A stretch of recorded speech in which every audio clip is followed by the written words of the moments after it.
২১ November সকাল 10:38। ভূমিকম্পে কাঁপল রাজধানীসহ পুরো দেশ। আবহাওয়া অফিসের তথ্য অনুযায়ী রিক্টার স্কেলে যার তীব্রতা ছিল 5.5 থেকে 5.7 মধ্যে। ভূমিকম্পটির কেন্দ্রস্থল ছিল নরসিংদীর ঘোড়াশাল মাধবদী এলাকায়, যা ঢাকা থেকে প্রায় 7 থেকে 13 কিলোমিটার দূরে। এই কম্পন ভারতের কলকাতা সহ সীমান্তবর্তী অঞ্চলেও অনুভূত হয়েছে। প্রাথমিক তথ্য অনুসারে এতে বংশালে ভবন ধসে 3 জন পথচারীর মৃত্যু হয়েছে। এছাড়াও রূপগঞ্জে এক শিশুর মৃত্যুর খবর পাওয়া গেছে ঠাকুরগাঁয়ে একজনের মৃত্যুর।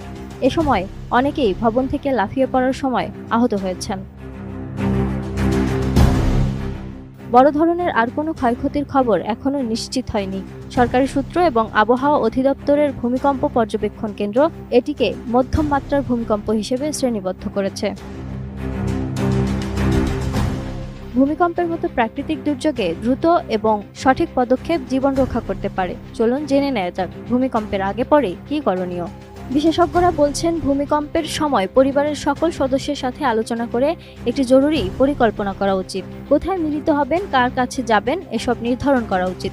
পানি, খাবার, ওষুধ, টর্চ, রেডিও, চার্জার, মোবাইলের অতিরিক্ত ব্যাটারি এবং গুরুত্বপূর্ণ কাগজপত্রের একটি ব্যাগ রাখা উচিত। ভূমিকম্প প্রতিরোধী আসবাবপত্র ঠিক করে রাখা উচিত, যেমন ভারী জিনিসপত্র নিচু জায়গায় বেঁধে রাখা উচিত।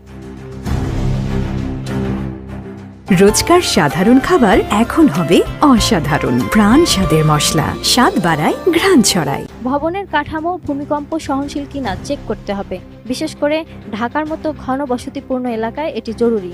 সতর্কতা অ্যাপ ব্যবহার করা বাঞ্ছনীয়। ভূমিকম্পের সময় বিশেষজ্ঞরা আরও পরামর্শ দেয় মাটিতে বসার, মাথা গলা ঢেকে রাখার, টেবিল বা ডেস্কের নিচে লুকানোর এবং শক্ত কোনো জিনিসপত্র ধরে দাঁড়িয়ে থাকার।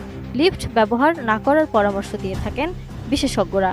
সিঁড়ি দিয়ে না নামারও পরামর্শ রয়েছে। খোলা জায়গায় যেতে হবে, বিদ্যুতের তার, ভবন বা গাছ থেকে দূরে থাকতে হবে। এ সময় গাড়িতে থাকলে সাইডে দাঁড়াতে হবে এবং গাড়ির ভেতরেই অবস্থান করতে হবে। ভূমিকম্পের প্রধান কম্পনের পর ছোট ছোট আফটার শক আসতে পারে, আর তাই ভবনে ফিরে যাওয়ার আগে ক্ষতির যাচাই করতে হবে। ফায়ার বা বিস্ফোরণের ঝুঁকি এড়াতে গ্যাস লাইন, বিদ্যুৎ সুইচ বন্ধ করতে হবে। বিশেষজ্ঞরা আরও পরামর্শ দেন, আহত বা আটকে পড়া লোকদের সাহায্য করতে হবে, কিন্তু ভূমিকম্পের সময় অস্থির ভবনে না ঢোকাই ভালো। রেডিও বা নির্ভরযোগ্য সূত্র থেকে আপডেট নেওয়া ভালো।